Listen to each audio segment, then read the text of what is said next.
Trabalhar para empresas do exterior, ganhando em dólar e morando no Brasil, sonho de consumo de muito profissional de TI. Se esse for o seu caso, parabéns. Se ainda não for, você já pensou em começar a fazer freelance e com isso criar seu portfólio para quando tiver uma entrevista futura numa empresa estrangeira, você tem já alguns trabalhos para mostrar?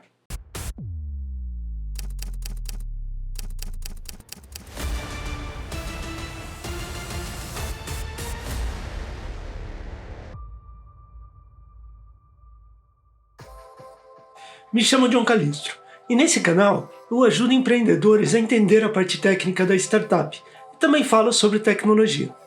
Nesse vídeo eu irei destacar algumas dicas de como trabalhar com times internacionais, os contratos, impostos e principalmente como receber seu dinheiro aqui no Brasil. Começando pelo começo. Um dos principais motivos de se trabalhar freelance ou até mesmo full time para uma empresa de fora do Brasil, morando por aqui, vou ser sincero com vocês, é receber os dólares, certo? E esse é meu incentivo principal. E como estamos no Brasil, transferir esses rendimentos para cá pode ser uma grande dor de cabeça. E essa foi a minha experiência durante muitos anos usando os bancos tradicionais. Eu testei vários serviços de transferência e optei por usar o Remessa Online.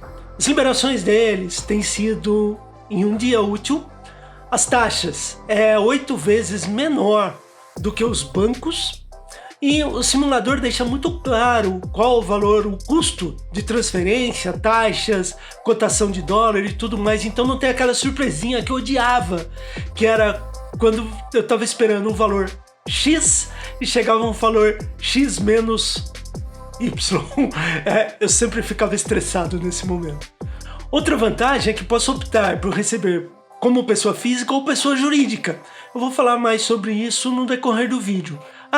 E o link para o Remessa Online tá aqui na descrição do vídeo. Vai lá e já abre tua conta. E aí vem nosso querido Brasil e seus impostos. Talvez você não saiba, mas eu sou contador. Nunca trabalhei com isso. Sempre foi para usar nas minhas empresas que eu já tive no passado e para ter um certo conhecimento a respeito dessa loucura que é o complexo sistema de impostos brasileiro. Por isso, sempre, eu repito, sempre, converse com o seu contador de confiança. Ele vai te indicar qual a melhor maneira de receber esse dinheiro, se é pessoa física ou pessoa jurídica.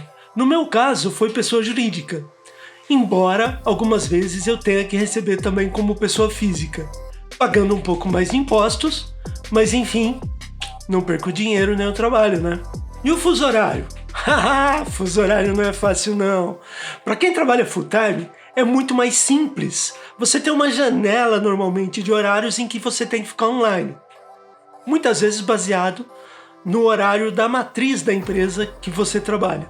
Porém, se você está trabalhando como freelance, cuidado! Pode ser que a empresa queira que você fique disponível o tempo todo.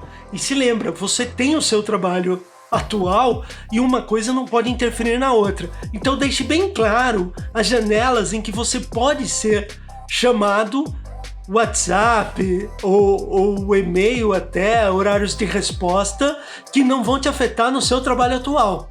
Outro problema com o fuso horário é com relação a times internacionais. Imagina você acordar às 4 horas da manhã para entrar numa reunião com o seu time da Ásia. Isso já aconteceu comigo várias vezes.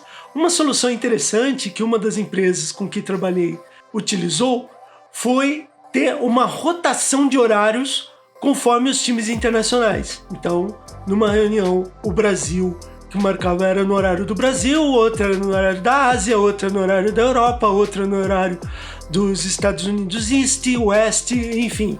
Cada time tinha sempre o mando de uma das reuniões. Isso fazia com que ficasse bem mais simples a convivência entre esse time internacional. E como eu faço para balancear todos esses horários, né? Porque não bate. Bom, eu tenho uma planilha que eu estou mostrando para vocês aqui agora na tela, em que eu mantenho os horários meus de trabalho do Brasil que coincidem com os trabalhos nos países em que eu estou fazendo algum trabalho extra, freelance, full time, não importa.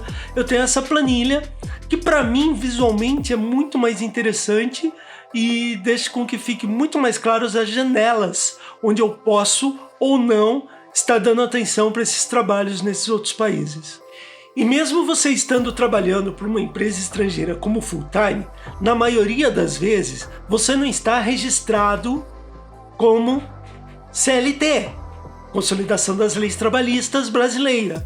Então você não tem direito, por exemplo, ao INSS, FGTS, nenhum dos direitos que você está acostumado como tendo carteira assinada aqui no Brasil.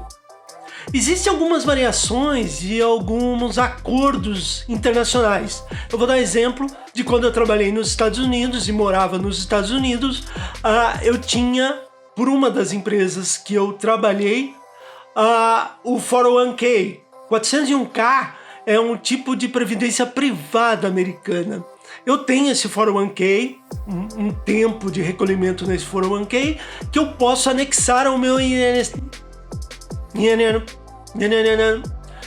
INSS brasileiro, tá? E contar como tempo trabalhado. Isso é por causa de um acordo entre Brasil e Estados Unidos. Então, se você for trabalhar dessa forma como eu trabalhei no passado, dá uma olhada, ver se existe alguma regra que você pode ou anexar seu INSS na sua aposentadoria no país que você está morando hoje ou algo assim, ou no caso você morando no Brasil e trabalhando para uma empresa estrangeira, se ela paga algum tipo de compensação para você, como um 401k, e você talvez possa trazer isso para o Brasil como tempo de serviço. Se esse não for o teu caso realmente e você quiser se aposentar pelo INSS, começa a pagar um carnê avulso, que é uma boa.